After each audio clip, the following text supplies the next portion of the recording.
गोदी मीडिया ने मुझे ड्रग्स दो, ड्रग्स दो, ड्रग्स दो, ड्रग्स दो, ड्रग्स दो, ड्रग्स दो करके रिया चक्रवर्ती को जब बदनाम किया पूरे भारत में, और आज जब रिया चक्रवर्ती को क्लीन चिट मिली है तो ये गोदी मीडिया आज कुणाल कामरा को टारगेट कर रही है। और इसके प्रधानमंत्री ने अभी अभी 3 घंटे का पॉडकास्ट किया, उसमें देश के प्रधानमंत्री ने खुद कहा कि आलोचना होनी चाहिए, आलोचना लोकतंत्र की आत्मा है। लेकिन उसी वक्त ग्रॉक कहता है कि देश का प्रधानमंत्री तो जुमलेबाज है। तो मतलब ये सही हो गया कि देश का प्रधानमंत्री एक पॉडकास्ट में बोलता है कि आलोचना होनी चाहिए, लोकतंत्र की आत्मा है, और ग्रॉक उसी वक्त बोलता है कि देश का प्रधानमंत्री जुमलेबाज है। मतलब देश का प्रधानमंत्री खुद झूठ बोलता है, तो क्या हम बोलेंगे नहीं? देश की जनता बोलेगी नहीं? नमस्कार दोस्तों, एक बार फिर से आप सभी का स्वागत है DS4 न्यूज में। आज हमारे साथ फिर से खास मेहमान सागर साजे जुड़ चुके हैं और आज हम बात करने वाले हैं जिस तरीके से स्टैंड अप कॉमेडी कह लीजिए, कुणाल कामरा जो है एक माने जाने कॉमेडियन कहे जाते हैं और वो सत्ता पक्ष ही नहीं विपक्ष को लोगों को लेकर के भी वो लगातार तंज कसते रहते हैं। और आप देखेंगे कि किस तरीके से हाल ही के दिनों में एक पैरोडी सॉन्ग गाया और उसको अपने अंदाज में गाया और उसी को लेकर के जो है ये कहा जा रहा है कि एकनाथ शिंदे को जो है घेरने की कोशिश की गई, उनको गद्दार कहा गया, उनकी पार्टी को जो है अपशब्द से जो है नवाजा गया। अब इसी को देखते देखते आप देखेंगे कि एकनाथ शिंदे के जो समर्थक है कुणाल कामरा के जो है पूरा स्टूडियो जो है उसमें तोड़फोड़ कर दी, साथ ही साथ में है उनका लगातार विरोध कर रहे हैं। और इतना ही नहीं, आप देखेंगे कि साफ तौर पर उनके समर्थन कह रहे हैं कि जो है ये तो सिर्फ एक ट्रेलर है, असली पिक्चर अभी बाकी है, यानी और भी बहुत कुछ कर सकते हैं। कुणाल कामरा का आपने ये वीडियो सुना क्या? हाँ, मैं उसके ऊपर एक छोटी सी टिप्पणी करना चाहता हूं। सबसे पहले तो सबको नमस्कार। मैं कुणाल कामरा का आज तक फैन नहीं था, लेकिन मैंने उनके बारे में बहुत कुछ सुना था कि वो अपनी कॉमेडी से पूरे देश में सत्ता पक्ष से लेकर विपक्ष को घेरते रहते हैं। उनकी कॉमेडी का एक बुरा अनुभव शायद अर्णब गोस्वामी जैसे गोदी मीडिया के एंकर को भी प्लेन में हुआ था, तब भी मैं कुणाल कामरा का फैन नहीं था। लेकिन आज जो मैंने गाना सुना, आज जो मैंने पैरोडी सुनी, मैं सैल्यूट करता हूं। सुपर, मतलब ग्रेट, क्या जबरदस्त पैरोडी की है। और ये बिल्कुल ऐसी पैरोडी नहीं है कि किसी को गुस्सा आ जाए और कोई इस तरह की कॉमेडी करने वाले को मारे, उसको पीटे या उसकी ऑफिस में जाकर दंगा करे। तो कुणाल कामरा को आज मैं हेड्स ऑफ करता हूं। पहली बार मुझे इस कॉमेडी ने अट्रैक्ट किया है और मुझे ये गाना बहुत अच्छा लगा। लेकिन सागर साजी, आप भी आपके बारे में भी लोग ये मतलब चर्चा करते रहते हैं कि आप भी कहीं ना कहीं इसी फील्ड से जुड़े हुए हैं। आप कॉमेडी तो नहीं करते हैं, लेकिन टीवी सीरियल और जो सामाजिक जो चीजें होती हैं उस पे जो है आप अपनी राय रखते हैं, उस तरीके से आप बनाते हैं, लोगों का अट्रैक्शन भी आप करते हैं, आपको भी लोग बहुत पसंद करते हैं। तो मेरा छोटा सा सवाल ये है कि क्या एक कॉमेडी के तौर पर इसको देखा जाए या सीरियस के नाते भी इसको देखा जाना चाहिए, या फिर क्या लगता है इसको? देखिए, मैं एक कलाकार हूं और भारतीय जनता पार्टी में कितने कलाकार हैं, आप एक से बढ़कर एक नाम ले लीजिए। रवि किशन का नाम ले लीजिए, उनकी मोहतरमा जिनको 2014 के बाद आजादी मिली, वो कंगना रनौत तो हाईएस्ट पेड एक्ट्रेस है और पूरे प्लेनेट पर उनके जैसी उत्कृष्ट अभिनेत्री हमने नहीं देखी, ऐसा वो खुद कहती है। वो कहती है कि मुझे तो अमिताभ बच्चन से भी ज्यादा पॉपुलैरिटी, अमिताभ बच्चन जितनी पॉपुलैरिटी मिल रही है। तो क्या अमिताभ बच्चन को गुस्सा नहीं आता है? अमिताभ बच्चन को गुस्सा नहीं आता है, लेकिन एकनाथ शिंदे को गुस्सा आ गया। क्यों? अगर कंगना रनौत ये कहती है कि मैं इस प्लेनेट की हाईएस्ट पेड एक्ट्रेस और उत्कृष्ट अभिनेत्री हूं, तो कुणाल कामरा अपनी पैरोडी से अपने जो सोच है, अपने जो विचार है, उनको व्यक्त नहीं कर सकते। अमिताभ बच्चन को तो गुस्सा नहीं आया, लेकिन एकनाथ शिंदे को गुस्सा आ गया। अब देखिए, हमारे देश के प्रधानमंत्री, अब प्रधानमंत्री के ऊपर एक श्याम रंगीला नाम का एक कॉमेडियन है, स्टैंड अप कॉमेडियन, वो तो नरेंद्र मोदी की खुद की पैरोडी करते हैं, देश के प्रधानमंत्री की पैरोडी करते हैं। हालांकि वो देश के प्रधानमंत्री को गाली नहीं बोलते हैं, गद्दार नहीं कहते हैं, वो कॉमेडी करके, पैरोडी करके देश के प्रधानमंत्री की तारीफ करते हैं। इसीलिए शायद देश के प्रधानमंत्री को गुस्सा नहीं आया। लेकिन अब देखिए, उसी श्याम रंगीला ने जब चुनाव के अंदर नरेंद्र मोदी के सामने चुनाव लड़ने की बात की तो देश के प्रधानमंत्री को गुस्सा आ गया और उनको फॉर्म भरने नहीं दिया, उनकी आजादी छीन ली चुनाव लड़ने की। क्या मोदी जी को डर लग गया था? क्योंकि इस बार तो मोदी जी को सिर्फ 1.5 लाख वोट्स मिले हैं। हर बार 5 लाख, 6 लाख, 7 लाख वोटों से जीतने वाले प्रधानमंत्री इस बार 1.5 लाख वोटों से जीत गए। क्या रंगीला से देश के प्रधानमंत्री भी डर गए थे? तो देखिए, अगर ऐसे स्टैंड अप कॉमेडियनों से देश के प्रधानमंत्री डर सकते हैं तो आप मुझे बताइए कि शिंदे जी क्यों नहीं डर सकते? तो बोला गद्दार जो सच था वो अगर टॉलरेट नहीं कर पाए तो शिंदे जी गुस्से हो गए। देखिए, शिंदे जी को तो गद्दार ये उद्धव ठाकरे ने भी बोला था। ये जो 2025 में महाराष्ट्र के चुनाव हुए अभी, जिसमें इन्होंने बहुत सारा बहुमत प्राप्त कर लिया, वोटर लिस्ट चीट कर करके, वोटर लिस्ट में छेड़खानी कर करके, तो उद्धव ठाकरे ने तो भरी सभा में एकनाथ शिंदे को गद्दार कहा था। तब एकनाथ शिंदे को गुस्सा नहीं आया तो एकनाथ शिंदे को उद्धव ठाकरे के घर के अंदर जाके ऐसी तोड़फोड़ करनी चाहिए थी जैसे वो नवनीत राणा उद्धव ठाकरे के घर पे जाकर हनुमान चालीसा का पाठ करने गई थी। वैसी तोड़फोड़ आज जब कुणाल कामरा की ऑफिस में की है एकनाथ शिंदे या उनके समर्थकों ने, तो जब उद्धव ठाकरे ने उनको गद्दार कहा तब क्यों नहीं की? मतलब क्या है? सवाल जो वीक है, जो कमजोर है, उनको दबाया जा रहा है इस देश में, चाहे वो मुसलमान हो, चाहे वो हिंदू हो, चाहे वो दलित हो, चाहे वो सिख हो। अब देखिए, कुणाल कामरा क्या मुसलमान है? नहीं है, फिर भी उनको दबाया जा रहा है, उनकी प्रॉपर्टी का नुकसान किया जा रहा है, उनकी ऑफिस में तोड़फोड़ किया जा रहा है। मतलब क्या दिखाया जा रहा है कि मुझे गद्दार मत कहो। मुझे आप एक बात बताओ, एक छोटी सी बात, एकनाथ शिंदे को पहली बार किसी ने गद्दार कहा? देखिए, इन्होंने तो गद्दार कहा, मतलब कि उद्धव ठाकरे ने गद्दार कहा, कुणाल कामरा ने गद्दार कहा, लेकिन जिनके साथ वो आज खड़े हैं नरेंद्र मोदी जी, उस नरेंद्र मोदी जी ने, देश के प्रधानमंत्री ने तो गद्दारी की है। किसके साथ?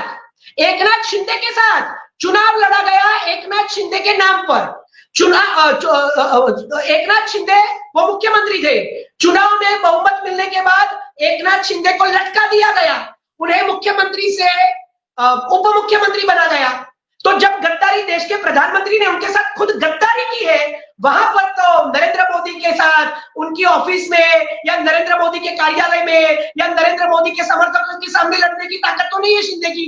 तो ये जो गुस्सा है, जो दबा हुआ गुस्सा शिंदे का, क्या प्रधानमंत्री ने तो गद्दारी कर दी, उद्धव ठाकरे ने तो गद्दार बोल दिया, अब इन दोनों का गुस्सा क्या शिंदे जी ने कुणाल कामरा, एक कॉमन मैन, एक स्टैंड अप कॉमेडियन, एक कलाकार के ऊपर निकाला?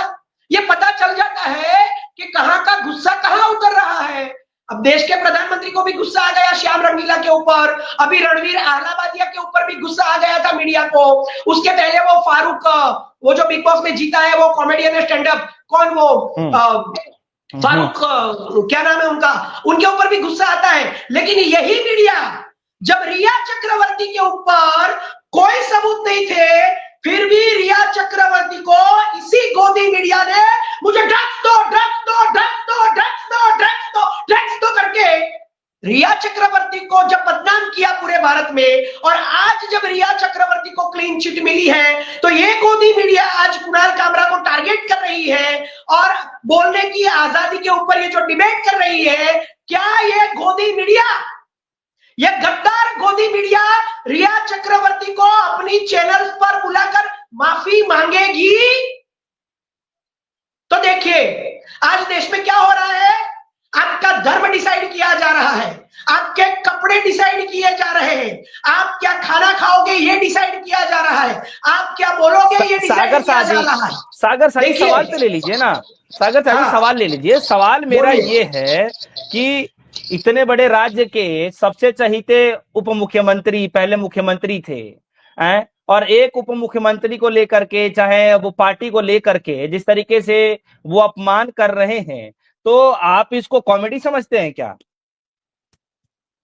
मैंने वो गाना सुना, मैंने वो पैरोडी सॉन्ग सुना, उसमें कुछ भी गलत नहीं है। कॉमेडी के फॉर्म में देश की जो सच्चाई है उसको उजागर किया है। क्या देश कंगाल होने की कगार पर नहीं है क्या? देश का कर्जा जो 2014 में 58 लाख करोड़ था, आज वो 205 लाख करोड़ नहीं हुआ है क्या? पहले की सरकारों में जो जीडीपी थी उसके कंपैरिजन में आज जीडीपी कम नहीं है क्या पिछले 11 साल से? क्या नौकरियां है इस देश के अंदर? क्या बेरोजगारी चरम सीमा पर नहीं है? क्या इस देश के 80 करोड़ लोग 5 किलो राशन पर नहीं जी रहे हैं? क्या इस देश के अंदर 100 करोड़ लोगों के पास ऐसे संसाधन नहीं है कि वो रोज बरोज की कॉमन चीजें भी खरीद सके, सिर्फ 2 वक्त की रोटी खा रहे हैं? तो जो कुछ भी इस सॉन्ग के अंदर पैरोडी के फॉर्म में, कॉमेडी के फॉर्म में कुणाल कामरा ने जो गाया है, वो इस देश की जब सच्चाई है, तो इस देश की सच्चाई को सुनने से शिंदे या मोदी या एनडीए ग्रुप या गोदी मीडिया, इनको क्या प्रॉब्लम हो रही है? तुमने जो 11 साल में किया, तुमने जो 11 साल में किया, तुमने जो वादे किए थे उसके जुमले बनाए हैं और तुमने वो वादे पूरे नहीं किए। तो जब आज देश बोल रहा है कि भाई ये वादे पूरे नहीं किए गए, ये गद्दारी हुई है हमारे साथ, देश के प्रधानमंत्री से लेकर हर कोई एनडीए से जो जुड़ा है वो देश के साथ गद्दारी कर रहा है, तो क्या पब्लिक बोलेगी नहीं? पब्लिक की आजादी छीन ली जाएगी? वैसे ही कुणाल कामरा ने अपनी अभिव्यक्ति की अपने फॉर्म में, तो उसमें गलत क्या है? जब सच्चाई बोली जाती है तो सच्चाई का स्वीकार करना चाहिए। देश के प्रधानमंत्री ने अभी 3 घंटे का पॉडकास्ट किया, उसमें देश के प्रधानमंत्री ने खुद कहा कि आलोचना होनी चाहिए, आलोचना लोकतंत्र की आत्मा है, लेकिन उसी वक्त ग्रॉक कहता है कि देश का प्रधानमंत्री तो जुमलेबाज है। तो मतलब ये सही हो गया कि देश का प्रधानमंत्री एक पॉडकास्ट में बोलता है कि आलोचना होनी चाहिए, लोकतंत्र की आत्मा है, और ग्रॉक उसी वक्त बोलता है कि देश का प्रधानमंत्री जुमलेबाज है। मतलब देश का प्रधानमंत्री खुद झूठ बोलता है, तो क्या हम बोलेंगे नहीं? देश की जनता बोलेगी नहीं? वाह भाई वाह। लेकिन सागर शाह जी, मेरा सवाल सिर्फ इतना है कि प्रधानमंत्री मोदी जी एक तरफ पॉडकास्ट में ये कह रहे हैं कि क्रिटिसाइज किया कीजिए, करना अच्छा होता है डेमोक्रेसी के लिए, इससे जो है तमाम चीजें बाहर निकल कर आ जाती हैं, और उनसे पूछा गया कि आप इसका कैसे वो करते हैं, तो उन्होंने बोला कि वो बल्कि एक शब्द में अगर जवाब देना चाहें तो स्वागत करते हैं। लेकिन वही देखेंगे कि एकनाथ शिंदे के जो समर्थक हैं वो तो जो है उनकी आलोचना करने वालों के घर पे वो तो सीधे तोड़फोड़ करा दे रहे हैं। बिल्कुल, और ये एकनाथ शिंदे ने पहली बार नहीं किया है।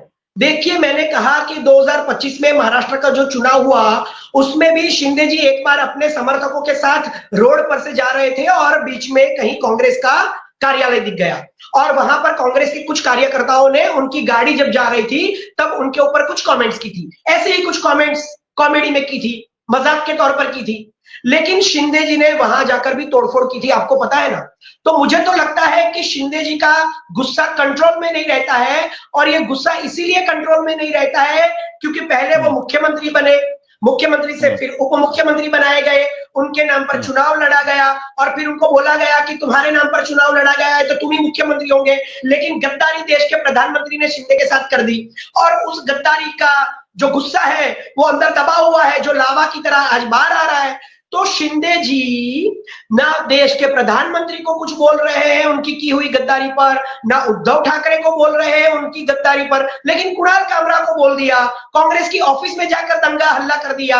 तो ये जो मानसिकता है दंगा करने की, देखिए उनके एक विधायक है, सांसद है, संसद में बैठते हैं, विदुड़ी, और वो गोदी मीडिया कहती है drugs drugs drugs drugs, Bollywood को कहता है कि ड्रग्स है ड्रग्स है ड्रग्स है ड्रग्स है। तो आपको बोलने की आजादी है, आप किसी भी तरह से बोल सकते हो, आप गुस्से में बोल सकते हो, आप कॉमेडी कर सकते हो, आप गाली दे सकते हो, लेकिन कोई अगर कॉमेडी करता है, पैरोडी करता है, प्यार से कहता है, राष्ट्रपिता महात्मा गांधी के रास्तों पर चलकर आपको सटायर करता है, आपको सच्चाई दिखाता है, आपको आईना दिखाता है, तो करते हैं किसी की ऑफिस में जाकर, देश का एक राज्य का मुख्यमंत्री उनके समर्थकों को लेकर जाकर किसी की ऑफिस में तोड़फोड़ करता है, देश का किसी राज्य का उप मुख्यमंत्री। तो मतलब ये नागपुर में जो दंगे हुए वो इन्हीं लोगों ने करवाए होंगे, क्योंकि ये तो खुद दंगेबाज है। मैं रोकना चाहता हूं सर, मैं आपको सवाल सर मेरा ये है कि जैसे आप कांग्रेस पार्टी का जिक्र कर रहे हैं, तमाम चीजों का जिक्र कर रहे हैं। सवाल इधर से यही पूछे जा रहे हैं और ये जांच के साथ आदेश भी दे दिए गए हैं कि कुणाल कामरा साहब जो पैरोडी सॉन्ग जो सुनाए हैं, जिसको लेकर तोड़फोड़ हो गई है, ये कहना है कि इनके अकाउंट को जो है जांच की जा रही है, साथ ही साथ में इनके कॉल डिटेल की भी जो है शायद जानकारी निकालने की कोशिश की जा रही है कि कहीं इसमें विपक्षी नेताओं का हाथ तो नहीं है, जिस तरीके से वो सुना रहे हैं। देखिए, अगर इस देश के अंदर कुणाल कामरा को सिर्फ एक कॉमेडी के ऊपर उनके ऊपर जांच बिठाई जा रही है, तो मैं कहना चाहता हूं कि आज देश में सबसे बड़ी समस्या उस दिल्ली के हाई कोर्ट के जज जस्टिस वर्मा की है, जहां पर करोड़ों रुपए मिले हैं। वहां पर जांच करवाइए, अगर आप में ताकत है तो। उस जस्टिस को कहिए कि वो अपनी कुर्सी छोड़ दे, अगर वो नीतिमत्ता में मानते हैं तो। अगर आप में ताकत है, आप जांच करवाते हो, आप न्याय में मानते हो, तो देश के एक जस्टिस के वहां करोड़ों रुपए मिल जाते हैं और आग के अंदर जल जाते हैं, तो उसकी जांच 8-8 दिन 10-10 दिन हो गई, उसके बाद किसी के ऊपर भी कहीं कोई किसी भी प्रकार की ना एफआईआर हुई है, ना तफ्तीश हो रही है, ना कोई रेजिग्नेशन दे रहा है, सिर्फ तबादला हो रहा है। लेकिन कुणाल कामरा ने अगर गद्दार बोल दिया तो उसकी ऑफिस में तोड़फोड़ की जाएगी, उसकी जांच की जाएगी, उसके ऊपर एफआईआर तुरंत लग जाएगी, क्योंकि आप नहीं बोल सकते। आप मोदी का परिवार है, लेकिन आप मोदी के गुलाम परिवार हैं। अगर आपने आज नहीं बोला तो इसी तरह से रोज धीरे धीरे धीरे धीरे हर एक जाति के लोगों को, हर एक मिडिल क्लास के लोगों को, हर एक कॉमन मैन को बंद किया जाएगा। आपकी बोलने की आजादी छीन ली जाएगी। वैसे भी अगर फ्री इंडेक्स की बात करें, फ्रीडम ऑफ स्पीच के इंडेक्स की बात करें, तो हमारा भारत आज कहां पर खड़ा है, ये भी पूरी दुनिया को पता है। तो ये जो तानाशाही सरकार है, जिन्हें जो अच्छा लगता है उसके ऊपर वो कुछ नहीं बोलते हैं, वो संसद में गालियां बोलते हैं। देश के प्रधानमंत्री से लेकर उनके सांसद तक, संसद से लेकर सड़क तक, हर सभाओं में, हर रैलियों में, हर मीटिंग के अंदर गंदी गालियां बोलते हैं। लेकिन एक कॉमेडियन, एक स्टैंड अप कॉमेडियन के घर में, ऑफिस में उसकी स्पीच पर जांच हो रही है। तो ये देश की आज की सच्चाई है और यह सच्चाई कुणाल कामरा ने अपने गाने के द्वारा प्रदर्शित की है। मुझे वो गाना अच्छा लगा है।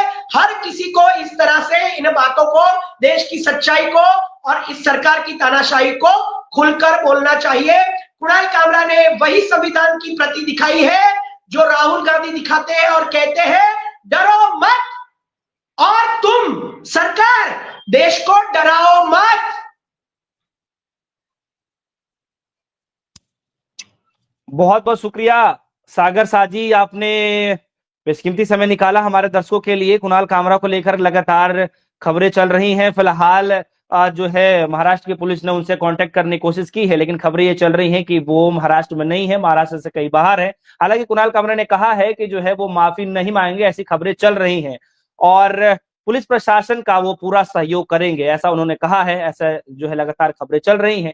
तो हमारे साथ सागर साजी जुड़े रहे, जो कि राजनीतिक जानकारी के साथ साथ यह एक कलाकार भी हैं, जो कि गुजरात की धरती से आते हैं और गुजराती भाषाओं में जो है देखेंगे तो वहां के लोकल लैंग्वेज में जो है ऐसे ऐसे जो है वीडियोस बनाते हैं जो लोगों को काफी प्रभावित करती हैं, और चाहे वो किसी भी समाज के लोग हों, तो काफी अच्छा एक संदेश भी देते हैं। तो एक कलाकार ही एक कलाकार के जो है भावनाओं को समझ सकता है, इसीलिए हमने सोचा कि क्यों ना सागर साजी को जो है जोड़ा जाए। फिलहाल सागर साजी के वीडियो को देख करके, इन बयानों को सुनकर आपके मन में क्या कुछ चल रहा है, वीडियो कमेंट सेक्शन में जाकर जरूर बताइएगा। फिलहाल के लिए दीजिए इजाजत, देखते रहिए DSO न्यूज। धन्यवाद।